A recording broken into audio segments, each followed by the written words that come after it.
So a couple months ago, I, as many know, took a trip to Brooklyn. We did several episodes where we shot those live. We did some episodes with David Chang. We did some episodes with Alyssa, one of the coaches here at Grow. While I was there, I had a chance to spend a ton of time at Brooklyn Music Factory, and I was hanging out in the famous back hallway of Brooklyn Music Factory. I ran into Peira, the co-owner, the co-founder of Brooklyn Music Factory, and we just started talking about what she had been up to.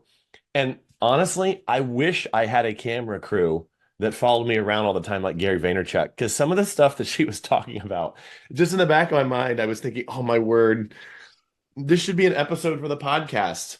So I asked Pierre after I got back to Indy, I said, Pierre, can you come to the podcast and can we have that conversation again?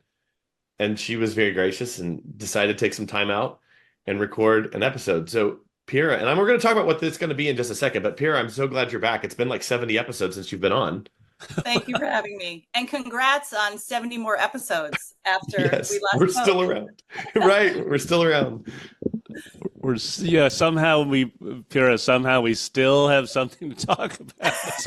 70 apps You into and it. I always have something to talk about. I'm never worried about that. Yeah. Well, I've said it before, and for those who are maybe just tuning in now, something I had always said back when we first started this at the end of 2022, we got 8 or 9 episodes in, and I thought, man, I don't even know if we have enough to get to 20 episodes. Like I'm running out of topics. And now 125 or 130 actually in, almost 130. Our idea file is so huge, it's going to take us another decade to get through all of them. And I just think the consistency of having to do this week after week, it inspires a new kind of creativity, I think, which is why all you folks out there that are listening that say, oh, I don't know what to post on social media, like that sort of thing.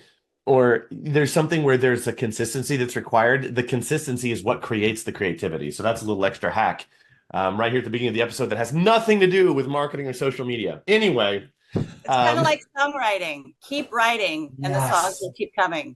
Yeah. Or Jerry Seinfeld's famous, write something every single day, and he never wants to miss a day of writing, and then it creates that consistency. 100%.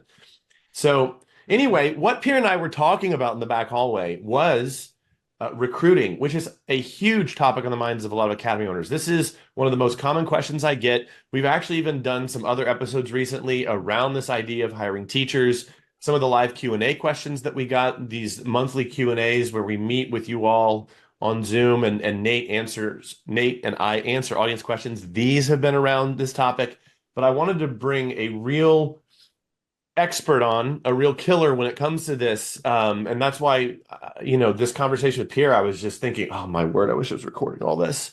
So Pierre, as we get into it, let's just start a little bit. You have already been through this in the spring, but you every year have this massive job of recruiting seasonal help for the summer camps, right?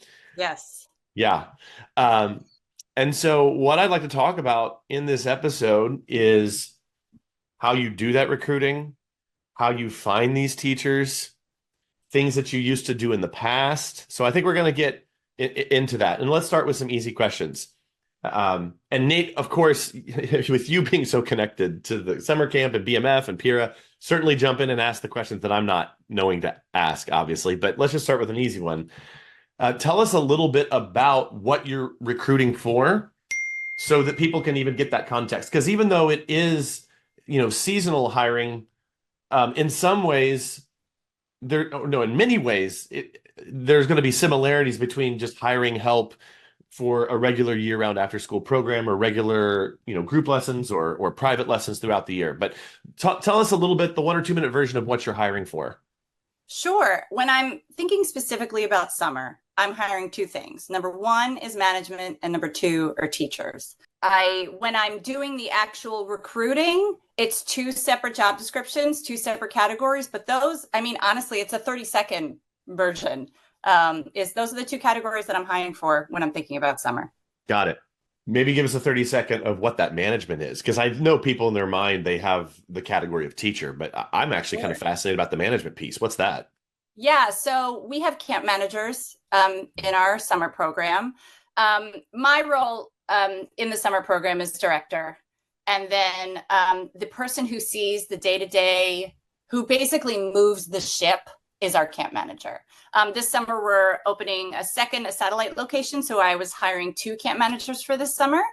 But the camp manager, like I said, is that ship mover, the person who's making sure we're getting from point A to point Z, and all the things that need to happen in between are happening effectively, safely, joyfully, and on time. So it requires a lot of skills, that camp manager role. Nate, do you want a little space in there to jump in?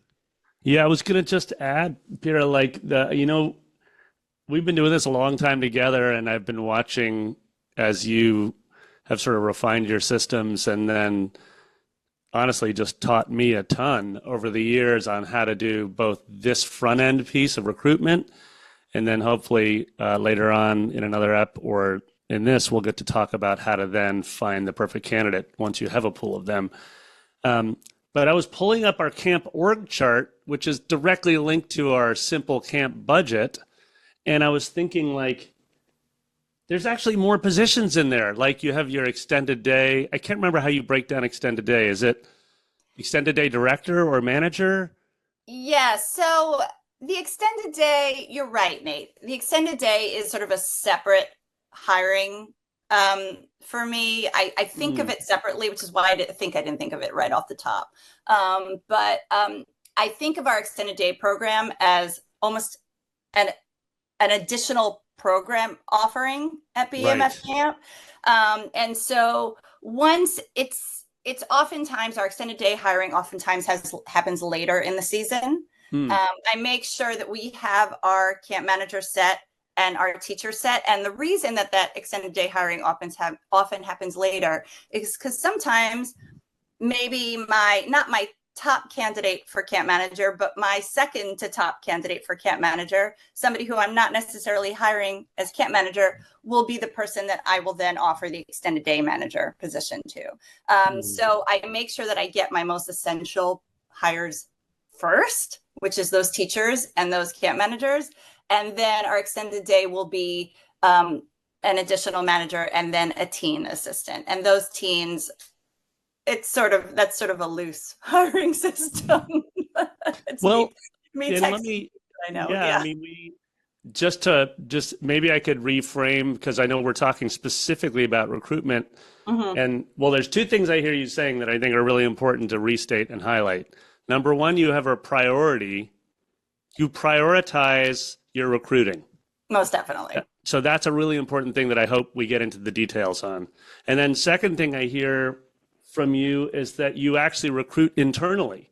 So like you have multiple levels of recruitment where you'll actually get this great pool of candidates, it sounds like. And then from within those pool of candidates, you might recruit for other positions that you haven't necessarily advertised for. Exactly.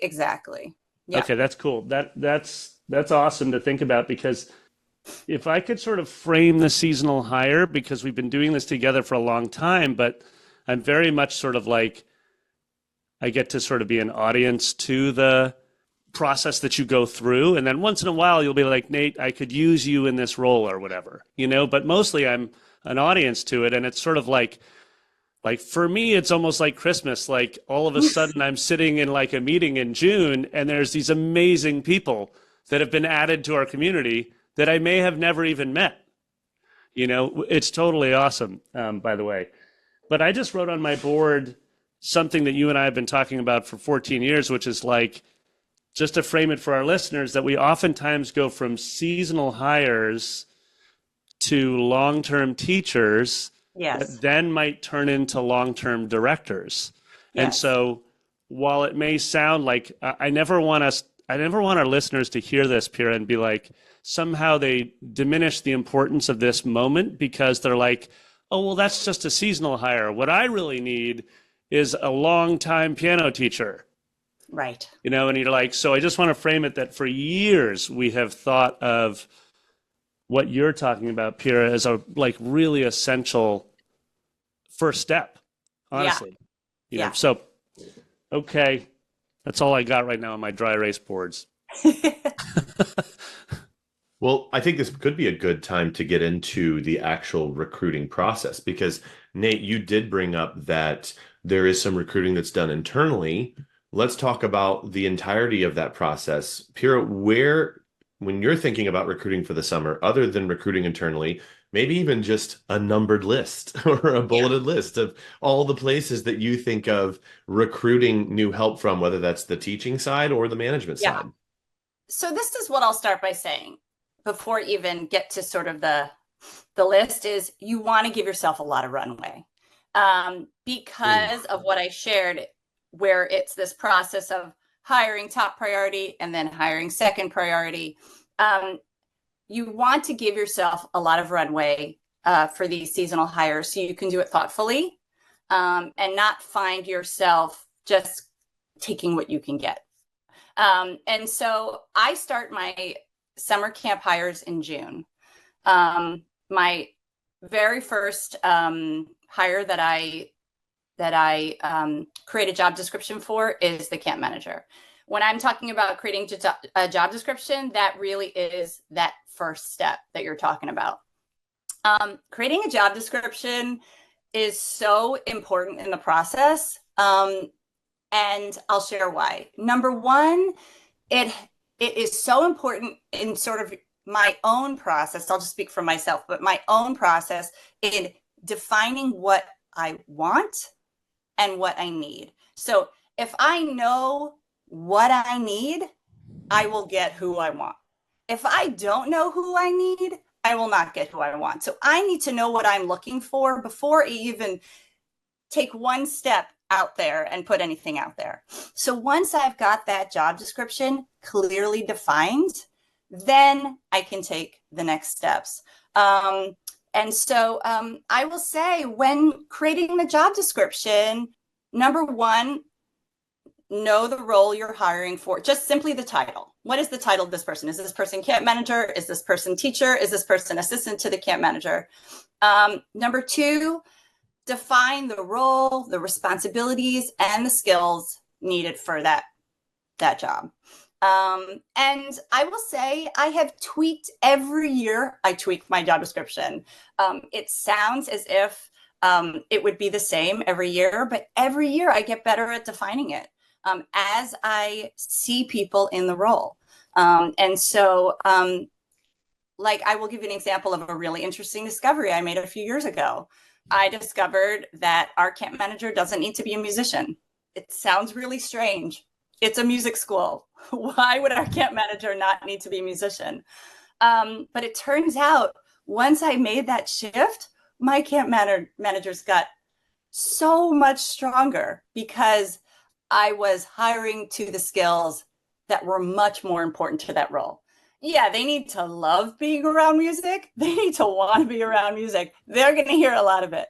But do they need to be able to actually get in a classroom and be able to teach music? Absolutely not. It's just not an important skill set for that role. It is much more important that they're organized, that they're great at communicating with families, that they can nurture children, that they can maintain a joyful spirit, that they can stay on time, that they can keep kids safe. I mean, the list goes on and on. And as you can see, that list comes to me really easily because I have been every year I revisit that job description and tweak it. So I kind of know that list like back of my head. Yeah. The subtext under what she's saying is that Yeah. more so than just a list of duties, she's very, very aware of the kind of person they need for that job. And I think that when someone's hiring, and especially if they're new to that, those intangibles, Yeah. I think you learn over time that those intangibles sometimes can be even more important than crafting the perfect job description. So a good enough job description is probably sufficient.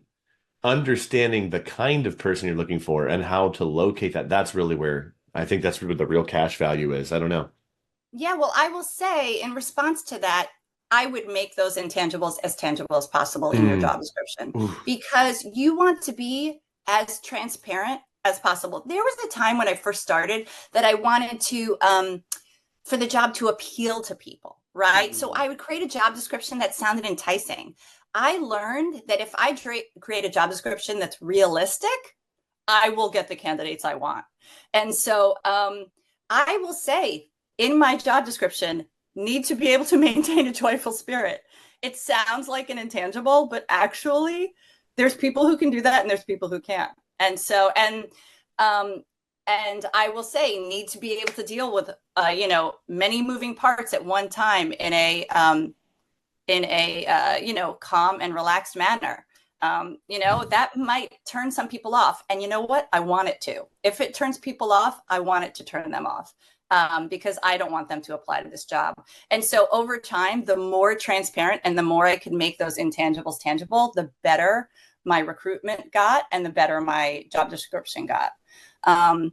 Within that, I would say know what your non-negotiables are in that job description. What are the things that you're absolutely not okay with somebody having? And what are the things that you're willing to train to? For me, there are certain things that I realized that being a musician wasn't negotiable. I used to think it was a non-negotiable. And then I learned actually being a musician is totally negotiable. I oftentimes find that for the camp manager, people in theater are a really good fit because of a lot of the things that the role requires. They're lovers of music, musical theater. They love being around it. But lots of musical theater people are wonderful at communicating with parents and owning a room and moving a ship and being able to maintain a joyful spirit.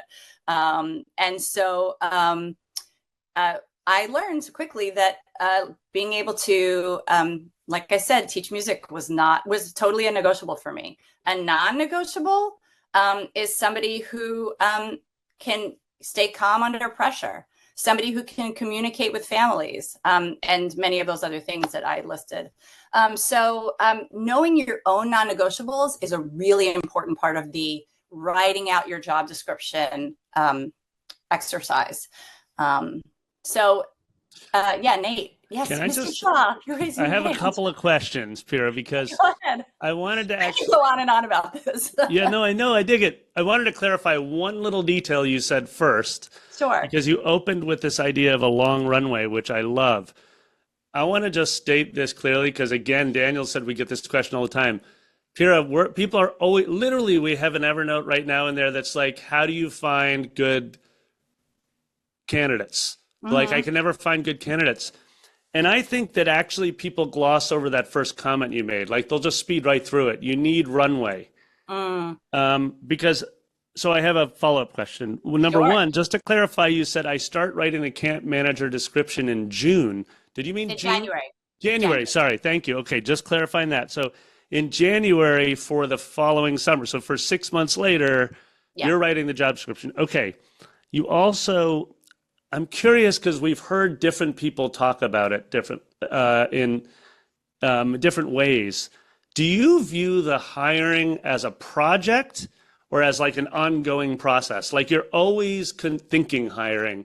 Or I'm always thinking hiring. You like to open and close a project like any number of projects we run at the factory?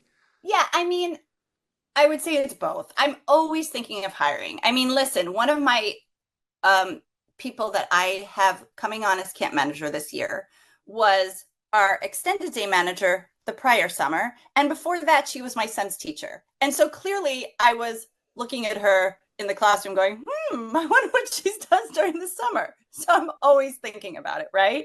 Right. But then also I need to create clear parameters around a specific hiring project so I can make sure I go through all the steps and get to the end effectively. So I will actually create a timeline in my calendar.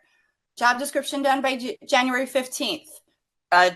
Indeed ad and candidate outreach by January 30th. And I give myself, honestly, I like 15-day nice.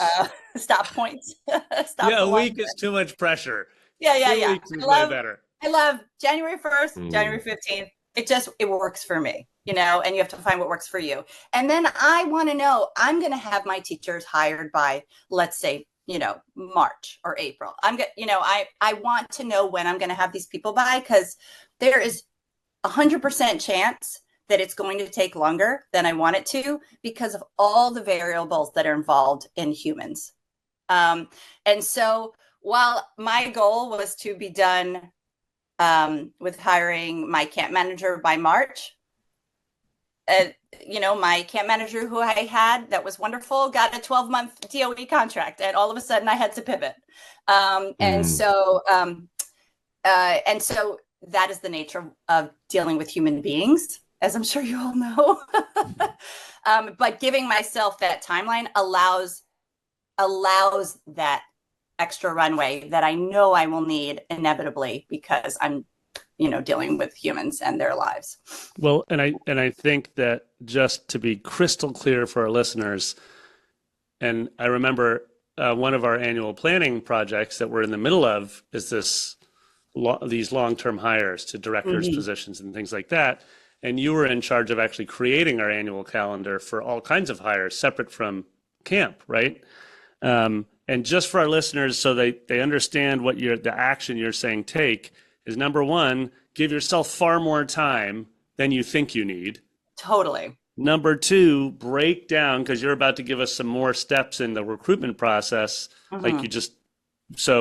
break down every action into like 2-week chunks so that you have very clear deadlines as you're moving towards the end goal, which is an amazing staff. Yes, for your exactly. office. Okay, Exactly. cool. Let me jump in here and just say this. When it comes to hiring and marketing, you can't just think of it as an event.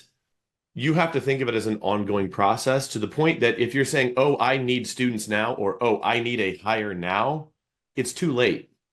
You needed to be thinking about this. There's an ecosystem that you have to create to make both of these things happen. And it is ongoing. And the longer you do it, the more momentum and compounding benefit you get from actions that you had in the past. So if you're constantly starting and stopping this machine, you're just interrupting this organic process. Whereas if you're thinking of it long term and you're putting in the work, the consistency that we talked about earlier in the episode, those compounding benefits come to you, to the point that, Nate, you've told me that when you've put job descriptions out there in the past, you're getting 40, 60, 80 applicants, which for people in our audience who are saying, oh, I just can't seem to find anyone, this could be that missing link for you. This could be a mindset that you need to adopt. One of, oh, this is not a process that I'm starting and stopping. This is something that I'm doing all the time, and I'm constantly thinking about it, as Peira is saying. Yeah, most definitely. This episode is sponsored by BigMusicGames.com. As our listeners know, Brooklyn Music Factory is all about a fun, fluency-first approach to music lessons. And at the foundation of our teaching methods are rhythm, melody, harmony, and songwriting games that challenge students as young as 4 years old to train their ears and flex that musical mind. Because when you set an intention of gamifying every single lesson, you're going to find improved attendance, increased play at home, and higher student retention. So we've set up a website just for our listeners so you can start playing today. Go to bigmusicgames.com/7FMS and create your free account. Again, that's bigmusicgames.com/7FMS. And if you join today, I'm going to send you a personal invite to join our weekly teacher training call with me and Greggy Bizzle, our chief game designer.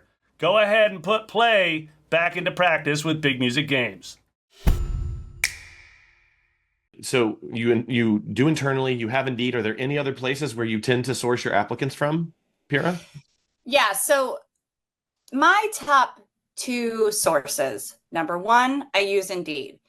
I would say that through Indeed, I bring in about 25% of Indeed candidates into the interview phase. If I'm finding that I'm bringing less than that, there's something wrong with my posting. I want to be able to bring about 25% of the candidates in. If I feel like I'm rejecting over and over again, it's something I've done wrong. And so I need to refine my posting. And so the other main source, which may seem obvious, but took me a while to realize, is your own internal network. There's no more powerful recruiting tool than the teachers you currently have.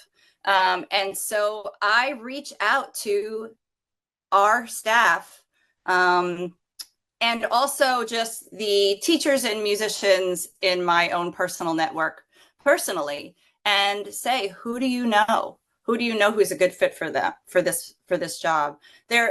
We had a wonderful camp manager for a few years, who was not able to join us this summer. And she was one of the first person I reached out to for our camp manager position to recommend people, because who better knows the role than her? And so sending that one-off text, and guess what? Ultimately, the person that I hired for the summer was the person she referred me to, which is not a huge surprise to me. And so those people who know the job I find, are the people who historically bring in the most qualified candidates. And then if you're looking for specifics, let's say this summer I was really in need of teachers who could work with 4 and 5-year-olds. We just have a lot of 4 and 5-year-olds coming through our door. So I went directly to our teachers at BMF who work with 4 and 5-year-olds. And I say, tell me who you know who can do this gig that you're doing. And I got a wonderful referral, who's one of the teachers that I hired for this summer. And it came through one of our teachers who's already doing the job. So I would say those are my 2 top ways that I get candidates, is Indeed and then my network. Peira, would you give us a quick, just for our listeners, when you say, we'll go back to the Indeed posting, when you say there's an error in the posting and it's something you've done, can you just give us like 1 to 2 examples of things that you've changed to improve? Sure. Yeah, well, the 4 or 5-year-old example is great. We had a posting looking for music teachers, and it was super general. And I was getting teachers who work with, college age students or high school students. And all of a sudden I realized I'm rejecting people over and over again because I need to see somebody who works in pre-K. But I hadn't told them that I need to see somebody who works in pre-K. And it was simply just a headline adjustment. I don't know what that's called in Indeed, Nate, the headline. I don't even know. I mean, well, we all get it because we're all writing like subjects to marketing emails and stuff, and we're wondering why nobody's opening Right. them. And I said, I talked to you about it, Nate. I said, can we adjust this headline? Because, and that changed everything. All of a sudden I was getting people who worked with 4s and 5s. Yeah. Super interesting. I've been working with the school owner recently, and they've been kind of adopting our system, and they're trying to get their Indeed ads up and running. Yeah. And the only tweak they made was, instead of just looking for a music teacher, I mean, they had it more refined, but they said, we just are looking for someone for the summer. And that actually, just that slight little tweak, they found a whole bunch of people that were interested in long-term opportunities. Interesting. But they really needed a gig in the next 2 months. Yeah. Or whatever it was. Yeah. Is there anything else that comes to mind for you around refining the Indeed before we go to networking? There have been times with summer, I have it pretty down when it comes to my job descriptions, but there have been times for other roles where I've really realized that the job description wasn't stating clearly enough what the role really was. So what it was happening was, in my head, I was saying to myself, I need this specific type of person, and then people with other skill sets were coming through the door, and I was saying to myself, why are these people coming through the door? And I realized, let me take a run through of my job description, realized that it didn't really state it clearly enough. And so, like I said, being super transparent, trying to make those intangibles tangible, makes a huge difference. There's been some cool features that we've been using in Indeed, like to your point, where we literally say, like, you need, like, deal breakers, number of years you've worked in pre-K. Yes. Yeah. Or something like that I think we use more and more now. Yeah. So far, I'll be honest, I have found those to be those, I don't really know enough about what the back end of Indeed to know why.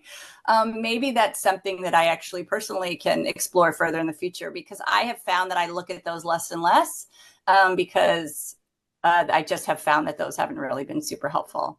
But getting to know how to read a resume, that's huge. Yeah. So I don't really spend a lot of time reading those people. I find that people tend to ignore that and just say yes. And then I look at, like, if it says you must have 3 to 5 experience teaching music, they all just say yes. And then I look at their resume and I go, that's not really true. So I haven't really found those to be that helpful. If I'm being honest. Not a great filtering tool because basically everyone's just like telling a little white lie. They're just like, well, actually, sort of. Exactly. I mean, I have a younger sister. Does that count exactly. for 3K experience? Exactly. Yeah. The resume, learning how to read a resume has been much more important. Right, which I think we're gonna get into in a moment. But I want to just touch on your networking 101 because I think this is something that you're quite good at. Like, I know just in working together that like you're a very fast communicator. Your follow-up is always like really pretty impeccable. You know, like you're not gonna let an email go unanswered, you know, or a text. Are there could you walk us through how you go from I need some ideas to actually getting, are there any tips and tricks you can give us to networking more effectively than just sending out one text and hoping and praying? Oh, yeah. I mean, I have silly, ridiculous ways that I do it, and I'm happy to share. Yeah. Details. Oh, we definitely want the details because this is why people tuned into this episode. I mean, everybody who I've ever known through BMF has BMF in their name in my phone. You know what I mean? So all I need to do is search BMF contacts, and I have everybody who's ever worked for us. And I'll think, oh yeah, she was a great manager a few years ago. She couldn't be with us for whatever reason. But let me reach out to her and see if she knows somebody. And so honestly, that's my number one method is just putting so-and-so BMF and then their last name in my phone. And then I will do, Let me jump in here for just a second. Yeah. Let me just jump in here for just a second. I want to refer people back to an episode we did somewhere in the 70s with Brian King, where he talked about how when he set up his school in the Twin Cities, one of the main ways that he went about filling that school and just having rapid growth was networking in the local community, where he started networking with all the local small business owners. And he had that, Rolodex or that contact list where he had people that he could talk to. And I feel like there's something similar that you're saying here, Peira. It's just that good old fashioned handshake, knowing someone, being familiar enough with them that it isn't weird that you get a text out of the blue. I think so many people want to do business and they just want to silo themselves off and, and sit in their command center with their ads running and hopefully everything comes to me, but it just doesn't work that way. I mean, it can work that way up to a point, but when you get to the size that BMF has or the size that some schools aspire to be, you believe it or not, you have to actually start liking and talking to and knowing people. I just wanted to highlight that. Now keep going, Peira. And I would say sort of when you're thinking long term, just maintaining good relationships with those who have moved on for whatever reason. You know what I mean? Nate and I have learned the hard way to end when somebody is moving on, to end it in a positive way. People move on for all different kinds of reasons. And we have learned to really to leave on a note of you're always basically somebody is always part of the family. You know what I mean? And so that really helps. And so, yeah, I might have not talked to somebody in a year, but I can be like, hey, what's up? You know what I mean? I was thinking of you. You killed at this job, and I thought you might have somebody who would be a really good. You might have somebody who would be a really good fit. You know what I mean? And so maintaining those relationships. It's not like you have to talk to them all the time, but just making sure that it's a positive relationship is really important. I would also say when it comes to that outreach, you don't have to. It's okay to cut and paste a template, for yourself, with a little positive note at the beginning. You don't have to, you can have your template of what you're looking for and then write a little personal thing. But text is super powerful, more than sending an email. I find that just text is really powerful, shooting a note. I actually, this is totally on a side note, which we don't have to get into, but I also use that network for subbing. When I have found myself, we had a week last summer where I had 4 teachers out sick and my manager had broken her ankle. It was just one of those weeks. And I was tapping that network. And I had somebody come and sub for us who hadn't worked for us for a few years. He works for the DOE now. He's off summers. And he was like, sure, I'll come by. And he had a great time. And so that network actually is really beneficial in a lot of ways. And so I would also say when you're doing your internal outreach with your teachers who currently work for you, send them personal notes. I've done on the Slack general channel, like, hey, does anybody have anybody for me? I really don't get anybody. But if I do the personal outreach, hey, so-and-so, you're really great with 4 and 5-year-olds. Do you have somebody who could really recommend? And I send that DM, it's much more effective in getting a response back. And I still get messages. What happens is the teachers are trained to sort of think that way. Just yesterday, I got a message from one of my teachers. Actually, I got two. I got a message from one of my teachers on Slack, and then I got an email with somebody CC'd from a different teacher, both recommending people for our summer program because they're now always thinking that way. I'm no longer hiring for our summer program. I don't need any more teachers, but I actually connected with those people that they recommended. And I said, hey, send me your resume. You never know. Any friend of so-and-so's is a friend of mine. So let's get you in the file, And so just constantly maintaining those communications and teaching teachers to think that way as well is really helpful. This episode is sponsored by grouplessons.com. If you're looking for a group piano method that is easy to implement in your studio or school, look no farther than Piano Express from grouplessons.com. Because unlike most group piano methods, Piano Express allows students to make individual progress within the context of a larger group. And because of the at-home practice tools and gamified curriculum, students using the Piano Express method make faster progress than the average method book student. And that helps students feel excited, accomplished, and motivated to learn new music. Also, the system is really adaptable. We've got teachers using the system in their home studios, and we have many large commercial studios running our 3-room model that allows you to see up to 24 students per hour with just 2 teachers. So if you'd like to learn more about Piano Express, navigate to grouplessons.com and sign up for a free demo. You'll get to look at the method, our app and teacher guides, and we'll even give you a sneak peek of our implementation plan that has helped hundreds of studios start their group program in just a few weeks. Can I add one? I love that how you just have the organized list. It reminds me of my jazzing days where I'd be like, oh, I need a bass player tonight by 6 p.m. And I would just search bass. Instead of BMF, you have jazz in there. No, I have by instrument. Everyone I love that. They didn't have a name. They had an instrument. Nice. Danny Bass. Danny Bass. Right. But one other thing I was just going to say in terms of our, organizational system, which again, so much of what we've developed at Brooklyn Music Factory, Peira, I feel like has been, like you said, through, it's like trial by fire. Like we've just made a pile of mistakes in our attempts. And slowly we've found systems that, back to Daniel's point, we can kind of revisit and over, and we trust them, And we have like a really well-organized system of cards for every candidate in Asana now. And many of these names and resumes and all the things that are in there are there for us for future hiring seasons. Yeah. And we actually have a column that's just called Reach Back Out Later. Yeah.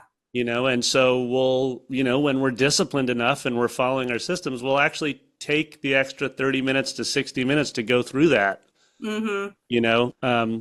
And so I just wanted to point out that little tip in terms of organized lists. Yes, I'm so glad you brought that up because the Asana is an essential part of the systems that keeps it organized. When you are recruiting and you're in deep, it feels like you're going to remember everybody, but you don't. Because when you're in the middle of reading a resume, that's fantastic. You go, oh, wow, this person's great. You got their name, you put them in there, we have a folder for them. And then a week later, I go, who is that person? And so our Asana cards that we actually physically can move over from column to column, which is interview. Well, first it's candidates, then it's interview, then it's demo, then it's references, then it's hire. being able to physically move a card from space to space has been huge. And yes, we have that column where I will inevitably have candidates who I just don't have space for, but who were wonderful. And I put them into that reach back out column after I have made sure that I email them an email that says that we will not be able to, unfortunately, hire them for the summer. That is something that I found just in my own, just exploring. I mean, I'm going way down the process here, but I'll just say this: in maintaining relationships, making sure you send that rejection email is actually really important. It sounds strange because you're saying we're not going to hire you, but it's honoring their time and honoring the relationship you built with them, through the process. And treating them like a human being. And there was a time when I didn't always get to those rejection emails and I just ghosted people or disappeared off the face of the earth, at the beginning when I was first learning how to do this. And now I feel like I can go to that reach back out column because I know all those people were treated like human beings and that were sent that email that honored their time. We'll add a line in there, which I really appreciate, which is, would you consider a position in the future?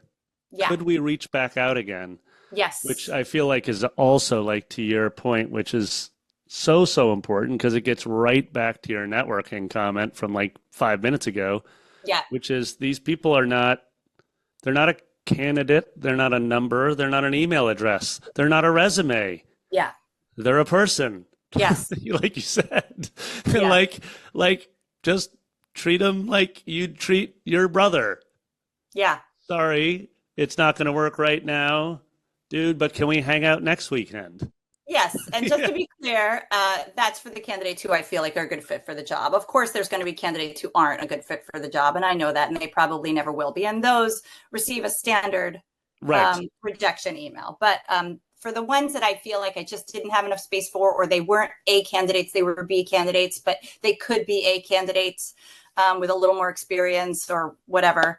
Those are the people that get that email. Well, and I want to just see if there's anything else from a recruitment standpoint, because that's what our topic is. Yeah. Just frame that last piece. The point you're making, Peira, is that this is part of your recruitment strategy. Oh, absolutely. It's like, even though it feels like we're way down the hiring funnel to already rejecting someone or saying no, you're actually saying, no, this is part of next season's recruitment effort. Yeah, you always want to be thinking long term.